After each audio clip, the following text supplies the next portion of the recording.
এমন পৃথিবীতে বেঁচে আছি যেখানে উপদেশ দেওয়ার মতো লোক হাজার জন আছে, কিন্তু সাহায্য করার মতো একজনও নেই। অতিরিক্ত সমালোচনা করবেন না। অতিরিক্ত সমালোচনা ঘৃণা ও খারাপ চরিত্রের দিকে নিয়ে যায়। যদি সম্পর্ক বাঁচাতে মান অভিমান ভুলে তোমাকে এগিয়ে যেতে হয়, তবে এগিয়ে যাও। কিন্তু বারবার যদি তোমাকে যেতে হয়, তবে সেটা বুঝে শুয়ে থেমে যাও। কেউ একবার আমার মন থেকে উঠে গেলে আমি আর তাকে কখনো জায়গা দেই না।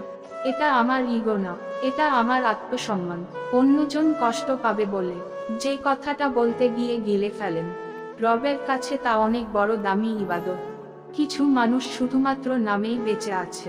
ফ্যামিলি প্রবলেম, অনিশ্চিত ক্যারিয়ার, একজনকে ভালোবেসে তাকে না পাওয়ার বেদনা সহ নানান কারণে তারা ভেতরে ভেতরে মরে গেছে কবেই। যাদের নিজের কোন যোগ্যতা নেই, তারাই অন্যকে নিয়ে সমালোচনা করে। মানুষ যখন কোনভাবে তোমাকে দুর্বল করতে পারে না, তখন তোমার চরিত্রের উপর দাগ লাগাই। আসলে শুরুটা সবসময় মানুষের সুন্দর হয়, তবে শেষটা সুন্দর হয় না।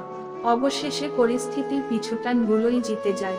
সেখানে আমাদের বুকের শব্দগুলো হেরে যায়। জীবনে দুই ধরনের মানুষ থেকে সবসময় দূরে থাকা ভালো। এক ব্যস্ত মানুষ, যে কিনা শুধু নিজের ইচ্ছামতো কথা বলবে। দ্বিতীয়জন, স্বার্থপর মানুষ, যেখানে শুধু নিজের প্রয়োজনে অন্যদের সাথে কথা বলবে। যে কাজ করে সে ভুল করে, যে কাজ করে না সে পরচর্চা করে। সম্পত্তির জন্য কখনো ভাই বোনের সম্পর্ক নষ্ট করো না, কারণ ভাই বোনের সম্পর্কের চেয়ে সম্পত্তি কখনো বড় হতে পারে না। থাকার ঘর ছোট ক্ষতি নেই, কিন্তু মনের ঘর যেন বড় হয়। গুরুত্বপূর্ণ এটাই যে চলে যাওয়ার আগে কতজনের মন ছুঁয়েছ। গুরুত্বপূর্ণ নয় যে কতদিন বেঁচেছ। বাচ্চাদের হারতে শেখান, হেরে আবার দৌড়াতে শেখান। দৌড়াতে গিয়ে পাশের বন্ধু হোঁচট খেলে টেনে তুলতে শেখান। অভাব শেখান, ভাগাভাগি করে খেতে শেখান। বন্ধুর পাশে থাকতে শেখান। অন্যায় করলে শাস্তি দিন। প্রার্থী বুঝুক অর্জন করা, বুঝুক সম্পত্তি ও সম্পদের পার্থক্য বুঝুক। কেউ যদি রাগ করে তাহলে তার রাগ ভাঙাও। কেউ যদি অভিমান করে তাহলে তার অভিমানও ভাঙাও। আর কেউ যদি তোমার মেসেজে বিরক্ত হয়, মেসেজ দেওয়া বন্ধ করে দেয়, তাহলে তাকে আর ফেরাবে না। কারণ কারো বিরক্তির কারণ হওয়ার চেয়ে নিজের অভিমান নিয়ে বেঁচে থাকা অনেক ভালো। কাউকে প্রচণ্ড ভালোবাসলে কখনো সেটা তার কাছে প্রকাশ করতে যাবেন না। আপনি যদি তাকে প্রচণ্ড পরিমাণে ভালোবেসেছেন, সেটা তাকে বুঝিয়ে দেন, তাহলে আপনি নিশ্চিত থাকুন আপনি তার কাছ থেকে অনেক বেশি কষ্ট পাবেন। কারণ অতিরিক্ত কিছু পেয়ে গেলে মানুষ এটাকে খুব সহজলভ্য ভেবে অবহেলা করতে শুরু করে। কাউকে ঠিক ততটুকুই ভালোবাসো যতটুক ভালোবাসা প্রয়োজন।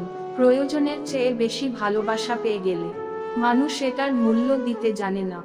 একসময় অযত্ন আর অবহেলায় সেই ভালোবাসাটাকে মানুষ নষ্ট করে ফেলে। আপনি যদি ভাবেন আপনি অনেক বেশি ভালোবাসলে, সে মানুষটা আপনাকে অনেক বেশি ভালোবাসবে, আপনি ভুল ভাবছেন। সে মানুষটা আপনাকে আর আপনার ভালোবাসাটাকে সস্তা ভেবে দিনের পর দিন তার মতো করে অবহেলা করে যাবে। আপনি তাকে যতবার বোঝাতে যাবেন আপনি তাকে অনেক বেশি ভালোবাসেন, ঠিক ততবারই আপনাকে নির্মমভাবে অবহেলা কিংবা আঘাত করে যাবে। আপনি যদি তাকে বোঝাতে চান, তার সাথে কথা না বলে থাকতে আপনার কষ্ট হয়, তাহলে দেখবেন কোন এক সময় আপনার সাথে কথা বলা বন্ধ করে দিবে, আপনাকে প্রচণ্ড কষ্ট দিবে। আপনি যদি তাকে বোঝাতে চান, তাকে ছাড়া পথ চলতে আপনার প্রচণ্ড কষ্ট হয়, নিজেকে একা লাগে, তাহলে দেখবেন সে কখনো আপনার পথে চলার সঙ্গী হবে না, বরং সে আপনাকে জীবনের রাস্তায় একা ফেলে চলে যাবে। আপনি যদি তাকে বোঝাতে চান আপনি তার ওপর নির্ভরশীল, তাহলে সে কখনোই আপনার ভরসার প্রতীক হয়ে উঠবে না, সে তার মতো করেই চলে যাবে। ভালোবাসা বিহীন বেঁচে থাকা যায়, কিন্তু ভালোবাসার মানুষের প্রতারণা কিছুতেই মেনে নেওয়া যায় না। জীবনের এমন এক পর্যায়ে আছি যে কোন ভুল নেই জেনেও মাফ চাই, কারণ ঝামেলা ভালো লাগে না। কখনো কখনো তোমার মুখটা বন্ধ রাখতে হবে, গর্বিত মাথাটা নত করতে হবে, স্বীকার করে নিতে হবে যে তুমি ভুল। এর অর্থ তুমি পরাজিত নও, এর অর্থ তুমি শেষ বেলায় জয়ের হাসিটা হাসার জন্য ত্যাগ স্বীকারে দৃঢ় প্রতিজ্ঞ। বয়স বাড়ার সাথে জীবনে শুধুমাত্র টাকার দরকার খোঁজখবর নেওয়ার লোকের সংখ্যাও বাড়তে থাকে। আপনি যত ভালো মানুষ হবেন, আপনাকে তত অপমান আর অবহেলা করা হবে।